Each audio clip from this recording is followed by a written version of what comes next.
Hello बच्चों, स्वागत है आप सभी का एक और वीडियो लेक्चर में। आज हम बात करेंगे सेकंड कॉलिगेटिव प्रॉपर्टी की, जो है relative lowering of vapour pressure. बच्चों, पिछली वीडियो लेक्चर में हमने कॉलिगेटिव प्रॉपर्टी को देखा था। जो फर्स्ट कॉलिगेटिव प्रॉपर्टी पढ़ी थी, जो कि थी osmosis and osmotic pressure. Osmotic pressure में हमने ये जाना था कि ऑस्मोटिक प्रेशर की इक्वेशन क्या थी, पीवी इक्वल टू एनएसटी निकल के आया था, और उससे संबंधित कुछ न्यूमेरिकल्स को भी देखा था। वहां पर हमने डिफ्यूजन ऑस्मोसिस में डिफरेंस को देखा था।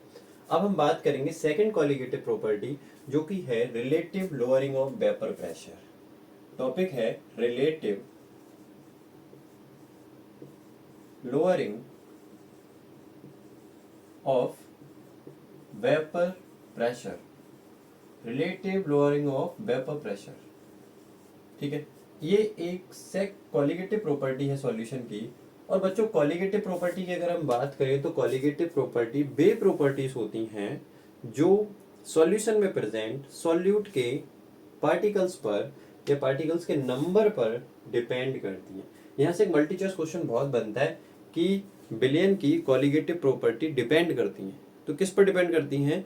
वो डिपेंड करती हैं बिलियन में उपस्थित बिले के कणों की संख्या पर, नंबर ऑफ पार्टिकल्स पर।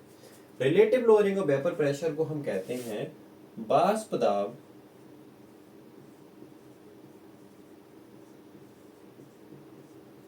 में आपेक्षिक अवनमन। आपेक्षिक अवनमन क्या होता है? वाष्प दाब में आपेक्षिक अवनमन, इसको समझने से पहले हमें वाष्प दाब के बारे में जानना बहुत जरूरी है। देखिए बच्चों, वाष्प दाब क्या होता है, वेपर प्रेशर क्या होता है। सबसे पहले वेपर प्रेशर को समझते हैं, उसके बाद हम आगे देखते हैं वेपर प्रेशर। बच्चों, क्या होता है वेपर प्रेशर, वाष्प दाब? देखिए, लेट अस सपोज हमने एक कंटेनर को लिया, ठीक है। कंटेनर में लिक्विड, और अगर आप इस लिक्विड को गर्म करना स्टार्ट करते हैं तो क्या होगा?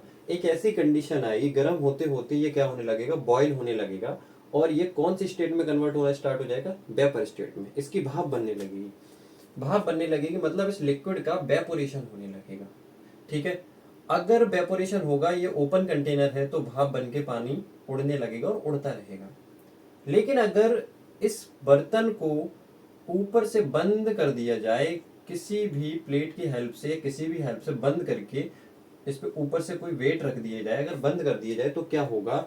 इस कंटेनर के अंदर जो वेपर बनेगी, और जो हमने ऊपर कंटेनर जो रखा है उसकी सतह से टकरा कर वापस किस में आएगी? लिक्विड में वापस आएगी वो वेपर। तो क्या होगा? जो लिक्विड है, इस पॉट के अंदर जो लिक्विड है वो कन्वर्ट होगा वेपर के अंदर, भाप बनेगी उसकी। और लिक्विड का वेपर में कन्वर्ट होना कहलाता है इवेपोरेशन। क्या कहलाता है? इवेपोरेशन। इवेपोरेशन। बेटा, जैसे जैसे इस लिक्विड की भाप बनेगी, वैसे वैसे क्या होगी? इस कंटेनर से टकराकर वापस आएगी किसमें? लिक्विड में, वापस लौटेगी लिक्विड में। तो क्या होगा? वो फिर से किसमें कन्वर्ट होने लगेगी? लिक्विड के अंदर। वो वेपर किसमें कन्वर्ट हो जाएगी? लिक्विड में। और वेपर का लिक्विड में कन्वर्ट होना कंडेंसेशन कहलाता है, संघनन कहलाता है। यहाँ पे एक प्रक्रिया होगी, एक प्रोसेस होगी, जिसमें लिक्विड वेपर में कन्वर्ट होगा, वेपर किस में कन्वर्ट होगा? लिक्विड के अंदर, इस कंटेनर के अंदर। तो बेटा, गर्म करते करते करते करते एक स्टेट ऐसी आएगी कि जितनी तेजी से लिक्विड वेपर में कन्वर्ट हो रहा था, उतनी तेजी से वेपर किस में कन्वर्ट होगा? लिक्विड में। जैसे हम कहेंगे इक्विलिब्रियम की पोजीशन, क्या कहेंगे? साम्यावस्था की पोजीशन। इस पोजीशन में क्या होगा? जितनी तेजी से लिक्विड कन्वर्ट होगा वेपर के अंदर, उतनी तेजी से वेपर कन्वर्ट होगी लिक्विड के अंदर। तो इसे हम कहेंगे साम्यावस्था। और इस अवस्था में क्या होगा? जो वापस प्रेशर लौट कर आएगा और इस सरफेस पे जो प्रेशर लगाएगा, बिलियन की सरफेस पे, ब्लैक या लिक्विड की सरफेस पे, उस सरफेस पर लगाए गए प्रेशर को कहा जाएगा वेपर का प्रेशर। किसका प्रेशर? Vapour pressure. तो क्या डेफिनेशन होगी इसकी? इक्विलिब्रियम की पोजीशन में, इक्विलिब्रियम की पोजीशन में किसी लिक्विड की सतह पर वेपर के द्वारा लगाया गया प्रेशर क्या कहलाता है? उसका वेपर प्रेशर कहलाता है, किसी भी टेम्परेचर पर, ठीक है। किसी भी टेम्परेचर पर ये रिएक्शन होगी। तो वेपर प्रेशर को हम कहते हैं वाष्प दाब, है क्या वाष्प दाब? किसी टेम्परेचर पर लिक्विड और उसकी वेपर के बीच इक्विलिब्रियम की पोजीशन पर लिक्विड पर लगाया गया दाब, किसका दाब, किसके द्वारा? वेपर के द्वारा। तो वेपर के द्वारा जो लिक्विड पर दाब लगेगा वो कहलाएगा वेपर प्रेशर। ठीक है, लिखते हैं हम इसकी डेफिनेशन।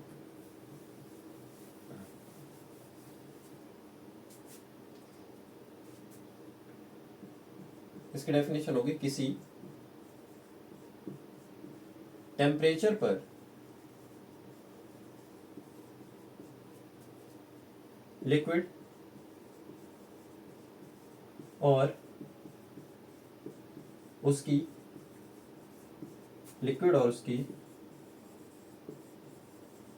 वेपर के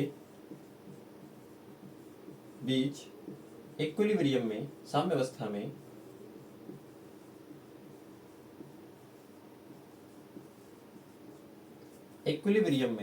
किसी टेम्परेचर पर लिक्विड और उसकी वेपर के बीच इक्विलिब्रियम में वेपर का प्रेशर, इक्विलिब्रियम में वेपर का लिक्विड की सतह पर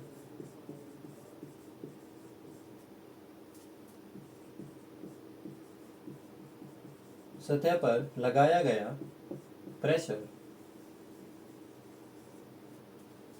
वेपर का वेपर प्रेशर कहलाता है। क्या कहलाता है? वेपर प्रेशर कहलाता है।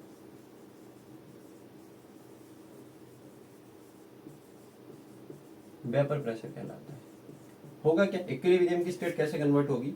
लिक्विड कन्वर्ट होगा बेटा वेपर के अंदर, और वेपर जो थी वो कन्वर्ट होगी लिक्विड के अंदर। तो लिक्विड का वेपर में कन्वर्ट होना कहलाता है इवेपोरेशन, बाष्पीकरण, एंड वेपर का लिक्विड में पुनः कन्वर्ट होना कहलाता है कंडेंसेशन। इसे हम कहते हैं बच्चों संघनन। ठीक है, ये होगा हमारा वेपर प्रेशर। वेपर प्रेशर होगा क्या कि इक्विलिब्रियम की पोजीशन में किसी भी लिक्विड पर वेपर का जो प्रेशर लगता है, लिक्विड की सतह पर जो प्रेशर लगता है, उसे हम कहते हैं वेपर प्रेशर। होता क्या भाई? इक्विलिब्रियम की पोजीशन पे जितनी तेजी से लिक्विड वेपर बना रहा है उतनी तेजी से ही वेपर क्या बना रहा हो? लिक्विड। उस कंडीशन में जो प्रेशर लगता है उसे हम कहते हैं वेपर प्रेशर। अब वेपर प्रेशर से रिलेटेड हमारा टर्म्स है कि relative lowering of vapour pressure.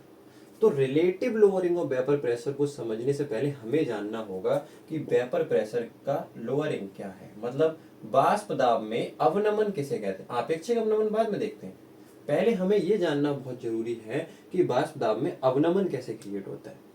ठीक है, अब हम देखते हैं लोअरिंग ऑफ वेपर प्रेशर, ना कि relative lowering vapour pressure. Relative lowering of vapour pressure को हम लोअरिंग ऑफ वेपर प्रेशर को समझने के बाद देखते हैं। तो टॉपिक है लोअरिंग ऑफ वेपर प्रेशर, ध्यान देना इस पे। लोअरिंग ऑफ वेपर प्रेशर, इसको हम कहेंगे वाष्प दाब का अवनमन। वाष्प दाब का अवनमन क्या होता है? वाष्प दाब का अवनमन, वाष्प दाब के अवनमन से मतलब यह है कि वेपर प्रेशर में आने वाली कमी। बच्चों अगर हम कोई लिक्विड ले लें, जैसे हमने सपोज दैट एक कंटेनर लिया, उस कंटेनर में हमने लिक्विड लिया, ठीक है, उस कंटेनर का हमने लिक्विड लिया और यहाँ पर हमने इसको बंद कर दिया किसी भी वक्त। गर्म करने पर क्या होगा? यहाँ पे भाप बनेगी, इस कंटेनर के अंदर भाप बनेगी, भाप बनना स्टार्ट होगी, जो कि ऊपर जो प्लेट रखी है या अभी कोई भी बर्तन रखा है उसकी सतह से टकराकर पुनः लिक्विड की सतह पर दाब लगाएगी, उसे हम क्या कहेंगे? Vapour pressure. लेकिन यहाँ पर इक्विलिब्रियम की स्टेट होनी चाहिए। इक्विलिब्रियम से मतलब ये होता है कि लिक्विड जितनी तेजी से वेपर में कन्वर्ट हो रहा है उतनी तेजी से ही वेपर का लिक्विड में कन्वर्ट होना बहुत जरूरी है। That is called the state of equilibrium. अब क्या होगा अगर ये हमारे पास लिक्विड है, नॉर्मली लिक्विड है, यानी कि इसमें सिर्फ सिंगल कंपोनेंट है लिक्विड, कोई भी विलेय पदार्थ या कोई भी सॉल्यूट हमने यहाँ पे नहीं बोला, इसे हम सॉल्यूशन नहीं कहेंगे, इसे केवल और केवल अगर आप कह सकते हो तो कह सकते हो सॉल्वेंट। क्या कह सकते हो? सॉल्वेंट। अब क्या होगा बेटा, मान लिया हमने इसी सॉल्वेंट के अंदर, जो सॉल्वेंट हमने लिया था बर्तन में, उसको पुनः लेते हैं हम, और इसके अंदर अब हमने कोई भी एक विलेय पदार्थ मिला दिया। यहाँ पे सॉल्यूट प्लस सॉल्वेंट दोनों उपस्थित है, सॉल्यूट भी है और सॉल्वेंट भी है। फिर से हमने इसको बंद कर दिया और यहाँ से हमने इसको गर्म करना स्टार्ट किया। सपोज दैट एक ऐसा सॉल्यूट हमने इसमें मिलाया है जो वोलेटाइल नहीं है। वोलेटाइल ना है मतलब इसका मतलब ये है हमने जो सॉल्यूट मिलाया है वो है नॉन वोलेटाइल।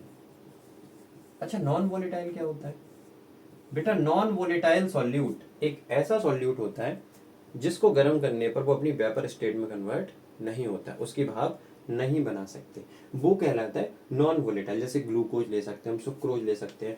तो हमने यहाँ पे कोई ऐसा सॉल्यूट घोला हुआ है जो वेपर नहीं बनाएगा। अब हमने मान लो इसको ये सॉल्यूशन बना दिया, सॉल्यूशन बना दिया। तो बेटा इसमें दो कंपोनेंट उपस्थित हैं, एक सॉल्वेंट है और दूसरा क्या है? सॉल्यूट है।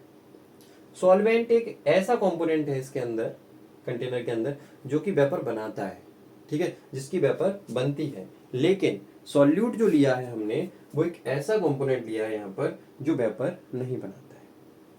तो क्या होगा, जो वेपर बनेगी वो सिर्फ और सिर्फ किसकी बनेगी? सॉल्वेंट की बनेगी जब हम इसको गर्म करेंगे। सॉल्यूट की वेपर नहीं बनेगी, वो तो नॉन वोलेटाइल है। तो बेटा जब हम इसको पूरी तरह से मिक्स कर देंगे तो हर जगह सॉल्यूट सॉल्वेंट के पार्टिकल्स होंगे। तो इस जब गर्म करेंगे तो क्या होगा, सॉल्यूट के जो पार्टिकल है वो रोकेंगे किसको? सॉल्वेंट के पार्टिकल को भी रोकने की कोशिश करेंगे वेपर की स्टेट में कन्वर्ट होने के लिए। ठीक, तब इस अवस्था में क्या होगा, इस विलयन के अंदर क्या होगा, वेपर कम बनेगी। और कम बनेगी तो उसका प्रेशर कम लगेगा, कम बनेगी तो उसका प्रेशर क्या होगा, कम बनेगा, कम लगेगा।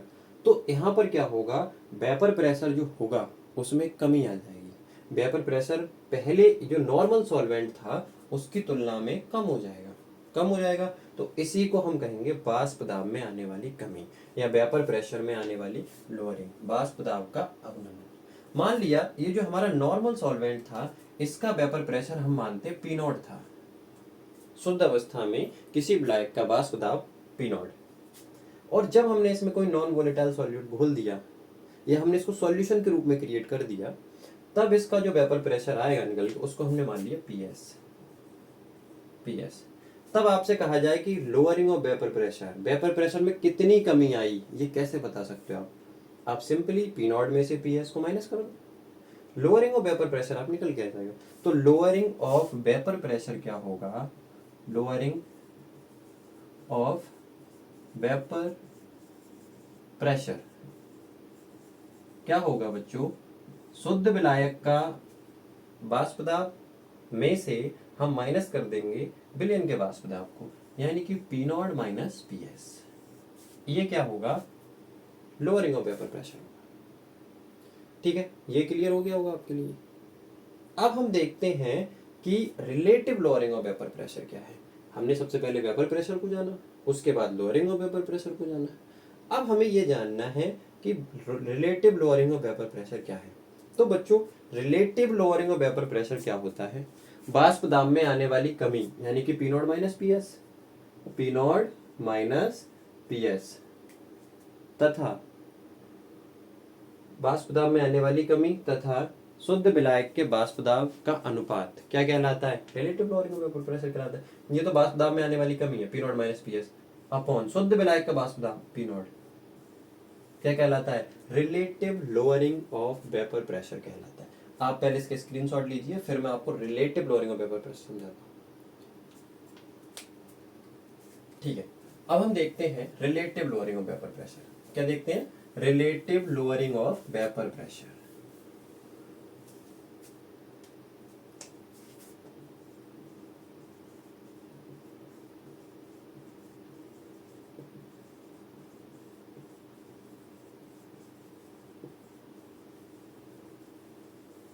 वाष्प दाब का अपेक्षित अनुपात। तो relative lowering of vapour pressure क्या कहता है कि वाष्प दाब में आने वाली कमी तथा शुद्ध विलायक के वाष्प दाब के अनुपात को relative lowering of vapour pressure कहा जाता है। लिख रहा हूं, वाष्प दाब में अवनमन या आने वाली कमी तथा शुद्ध विलायक का वाष्प दाब तथा शुद्ध विलायक के वाष्प दाब, इस तरह से लिखते हैं, शुद्ध विलायक के वाष्प दाब के अनुपात को relative lowering of vapour pressure कहा जाता है, वेपर प्रेशर कहा जाता है। ठीक है, वाष्प दाब में अवनमन क्या होता है, अभी हमने देखा था P not minus P S, और शुद्ध विलायक का वाष्प दाब क्या होता है, पी नॉट। तो बेटा इन दोनों का जो अनुपात होगा वो कहलाएगा relative lowering of vapour pressure, जो कि होगा P not minus P S upon P not, ये हो। तो ये हमारा हो गया relative lowering of vapour pressure. अब बच्चों हम ये बहुत अच्छे से जानते हैं कि relative lowering of vapour pressure हमारी ये कॉलिगेटिव प्रॉपर्टी है। तो कॉलिगेटिव प्रॉपर्टी है, इसका मतलब ये डिपेंड करेगी सॉल्यूट के नंबर ऑफ पार्टिकल्स पर, विलयन में उपस्थित सॉल्यूट के नंबर ऑफ पार्टिकल्स पर। तो इसके लिए राउल्ट ने अपना एक नियम दिया और उन्होंने ये बताया कि relative lowering of vapour pressure जो होता है वो विलयन में उपस्थित विलय के मोल फ्रैक्शन के बराबर होता है, विलय के मोल फ्रैक्शन के बराबर होता है। आप इसका स्क्रीनशॉट ले लो, हम राउल्ट के नियम को इसकी हेल्प से समझते हैं। देखिए बच्चों, अब हम relative lowering of vapour pressure की हेल्प से राउल्ट के नियम को समझते हैं। और राउल्ट ने डाइल्यूट सॉल्यूशन पर एक्सपेरिमेंट किए जिसमें नॉन वोलेटाइल सॉल्यूट घुला हुआ था, एक ऐसा सॉल्यूशन जिसमें एक अवाष्पशील विलेय पदार्थ घुला हुआ था, उस पर एक्सपेरिमेंट किए और अपना एक नियम दिया। वो नियम क्या था कि relative lowering of vapour pressure जो होता है वो सॉल्यूशन में उपस्थित सॉल्यूट के मोल फ्रैक्शन के बराबर होता है। ठीक है, इन्होंने अपना नियम दिया रिलेटिव, इंपॉर्टेंट है टॉपिक, ध्यान रखना, relative lowering of vapour pressure, relative lowering of vapour pressure solution में उपस्थित, सॉल्यूशन में प्रेजेंट सॉल्यूट के मोलन्स या मोल फ्रैक्शन के इक्वल होता है या बराबर होता है। यही जो नियम था वो क्या कहलाया, राउल्ट का नियम कहलाया। तो relative lowering of vapour pressure क्या होती है बच्चों, relative lowering of vapour pressure अभी हमने देखा था P not minus P S upon P not थी, सॉल्यूशन में उपस्थित सॉल्यूट के मोल फ्रैक्शन के बराबर होता है। अच्छा, अगर मान लिया हमने कोई सॉल्यूशन है, सपोज दैट सॉल्यूशन है, सॉल्यूशन दो चीजों से मिलकर बना होगा, ये सब जानते हैं आप, एक तो सॉल्यूट, सॉल्वेंट। चैप्टर के स्टार्टिंग में ही मैंने आपको बताया था कि इस चैप्टर के अंदर हम जो स्टडी करेंगे वो बाइनरी सॉल्यूशन के ऊपर करेंगे, ऐसा सॉल्यूशन जिसमें सिर्फ दो कंपोनेंट हो, एक सॉल्यूट एक सॉल्वेंट। तो सॉल्यूट और सॉल्वेंट दो चीजों से मिलकर बना होगा। अब अगर सॉल्यूट को हम ए माने, सॉल्वेंट को अगर हम बी माने, तो अगर हमें सॉल्यूट का मोल फ्रैक्शन निकालना है तो क्या होगा, एक्स से, मोल फ्रैक्शन मैंने आपको बताया, एक्स से बराबर होगा Na upon Na plus Nb। या फिर हम सॉल्यूट के मोल को स्मॉल n से डिनोट करें और सॉल्वेंट के मोल्स को कैपिटल N से डिनोट करें, तो सॉल्यूट का मोल फ्रैक्शन क्या होगा, n, यानी कि सॉल्यूट के मोल बटे टोटल मोल, यही तो होगा। अब राउल्ट क्या कह रहा है, relative lowering of vapour pressure solution में प्रेजेंट सॉल्यूट के मोल फ्रैक्शन के बराबर होता है। तो सॉल्यूट का मोल फ्रैक्शन क्या होगा, सॉल्यूट के मोल बटे टोटल मोल। ये है राउल्ट का नियम, ये है राउल्ट का नियम। इस नियम की हेल्प से ये भी प्रूफ होता है कि relative lowering of vapour pressure एक कॉलिगेटिव प्रॉपर्टी है, नंबर ऑफ मोल्स पे डिपेंड कर रहा है सॉल्यूट की। अब इस फॉर्मूले की हेल्प से हम जो सॉल्यूट हमने घोला था उस सॉल्यूट का मोलर मास भी ज्ञात कर सकते हैं, उस सॉल्यूट का क्या ज्ञात कर सकते हैं, मोलर मास भी ज्ञात कर सकते हैं। मोलर मास मतलब अणु भार। तो कैसे ज्ञात करेंगे, माना ये तो हमारा राउल्ट का नियम हो गया। अब हमें क्या करना है, कैलकुलेशन करनी है राउल्ट के नियम की हेल्प से सॉल्यूट के मोलर मास की। वो हम कैसे करेंगे, ये हमने इक्वेशन ले ली P not minus P S upon P not बराबर N upon N plus N. माना अगर हमारा सॉल्यूशन बहुत ज्यादा तनु है, एक वेरी डाइल्यूट सॉल्यूशन है, तो क्या होगा, स्मॉल एन का मान कैपिटल एन की तुलना में जीरो माना जाएगा। मतलब अगर बहुत ज्यादा तनु विलयन है तो उसमें सॉल्यूट की मात्रा ना के बराबर होगी, सॉल्वेंट की मात्रा बहुत ज्यादा होगी। तो वेरी डाइल्यूट सॉल्यूशन के लिए, डाइल्यूट कंसंट्रेटेड बताया है, पहले बता चुके हैं। सॉल्यूशन के लिए, वेरी डाइल्यूट सॉल्यूशन के लिए स्मॉल एन का जो मान होगा वो कहीं हद तक छोटा होगा कैपिटल एन की तुलना में। मतलब स्मॉल एन इक्वल टू क्या मान सकते हैं हम, जीरो मान सकते हैं। तो इसकी बराबर अगर हम जीरो मानेंगे तो क्या होगा, P not minus P S upon P not बराबर N upon N capital N. तो P not minus P S upon P not बराबर एन आ गया। अब ये आया कैपिटल एन। तो बच्चों यहाँ पर हम क्या देख रहे हैं कि जो स्मॉल एन है, स्मॉल एन है विलेय के मोलों की संख्या। स्मॉल एन क्या है यहाँ पर, स्मॉल एन बराबर है विलेय के मोलों की संख्या ना, ठीक है।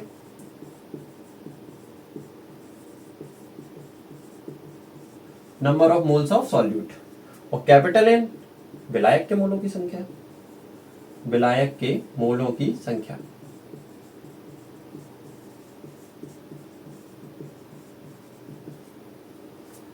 विलायक के मोलों की संख्या।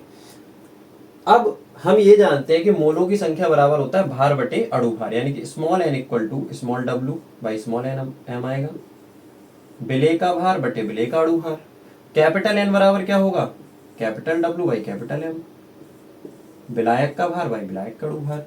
तो पी नॉट क्या होगा, P not minus P S upon P not बराबर स्मॉल एन बराबर हो जाएगा डब्ल्यू बाई एम, और कैपिटल एन बराबर हो जाएगा capital W by capital M.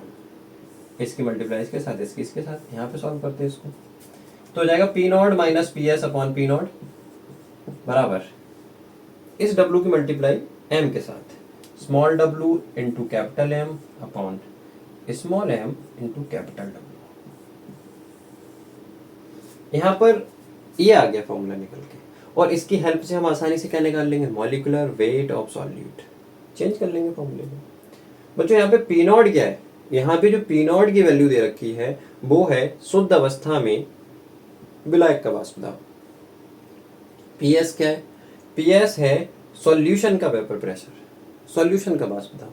P not फिर से विलायक का वाष्प दाब, small W weight of solute यानी कि विलेय का भार, कैपिटल एम विलायक का अणु भार जिसमें आपने सॉल्यूट को घोल रखा है उसका मॉलिक्यूलर वेट। जैसे हम यहाँ पे बेंजीन ले सकते हैं, है ना, और वाटर ले सकते हैं। तो किस में घोल रहे हो आप, बेंजीन में घोल रहे हो तो मॉलिक्यूलर वेट C6H6 के अकॉर्डिंग क्या आएगा 78 ग्राम पर मोल, वाटर ले रहे हो तो 18 ग्राम पर मोल। इस तरह से स्मॉल एम का मान है वो है मोलर मास ऑफ सॉल्यूट, विलेय का अणु भार, जिस विलेय को आपने घोला है उसका मॉलिक्यूलर वेट कैसे है। जैसे मान लो यूरिया को आपने डिसॉल्व किया 60 आएगा NH2CONH2 से, और ग्लूकोज ले रहे हो 180, सुक्रोज ले रहे हो 342 ग्राम पर मोल, और कैपिटल डब्ल्यू जो है वो वेट ऑफ सॉल्वेंट है, कितने ग्राम सॉल्वेंट में आपने घोला। तो मैं यहाँ मेंशन कर दे रहा हूँ,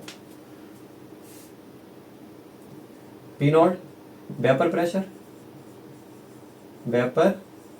प्रेशर ऑफ सॉल्वेंट, सॉल्वेंट का vapour pressure, P S vapour pressure of solution, solution का vapour pressure, small W weight of solute, solute का वजन, capital W weight of solvent, विलायक का वजन, small M molar mass of solute, capital M molar mass अणु भार of solvent, solvent का अणु भार। ठीक है, इस न्यूमेरिकल की मदद से हम आसानी से क्या निकाल सकते हैं, मॉलिक्यूलर वेट निकाल सकते हैं, विलेय का वजन निकाल सकते हैं। ठीक है, हम इन पे या फिर इस न्यूमेरिकल की हेल्प से नेक्स्ट वीडियो लेक्चर में क्या करेंगे, न्यूमेरिकल्स की कोशिश करेंगे, न्यूमेरिकल को करने का ट्राई करेंगे। और एक चीज मैं और बता दूं, रिलेटिव जो राउल्ट का नियम था इसकी लिमिटेशन क्या थी। जो नियम है इसकी लिमिटेशंस भी थी, कुछ सीमाएं भी थी। वो सीमाएं क्या थी बच्चों? ये जो राउल्ट का नियम है वो अति तनु विलयन पर अप्लाई होता है, वेरी डाइल्यूट सॉल्यूशन पर अप्लाई होता है, कंसंट्रेटेड सॉल्यूशन पर अप्लाई नहीं होता है। पहला तो ये एक लिमिट हो गई। दूसरी लिमिट, ये जो एक तरह से कॉलिगेटिव प्रॉपर्टी है, राउल्ट का जो नियम है वो उन सॉल्यूशन पर अप्लाई होता है जिनमें विलेय पदार्थ वाष्पशील होना चाहिए, सॉरी अवाष्पशील होना चाहिए, नॉन इलेक्ट्रोलाइट होना चाहिए। केवल सॉल्वेंट वोलेटाइल होगा, सॉल्यूट वोलेटाइल नहीं होगा। और उन सॉल्यूशन पर अप्लाई नहीं होता है जिनमें उपस्थित सॉल्यूट अपने आयंस में टूट जाता है। मतलब ऐसे सॉल्यूट पर अप्लाई नहीं होगा जो अपने आयंस में डिसोसिएट होते हैं या एसोसिएट होते हैं। ठीक है, तो इस तरह से इसकी लिमिट हो गई। हमने इस वीडियो लेक्चर में Raoult law and relative lowering of vapour pressure को अच्छे से कवर किया है। अब नेक्स्ट वीडियो लेक्चर में हम इस टॉपिक पर न्यूमेरिकल्स को सॉल्व करेंगे। आप चैनल पर बने रहिए। Thank you so much.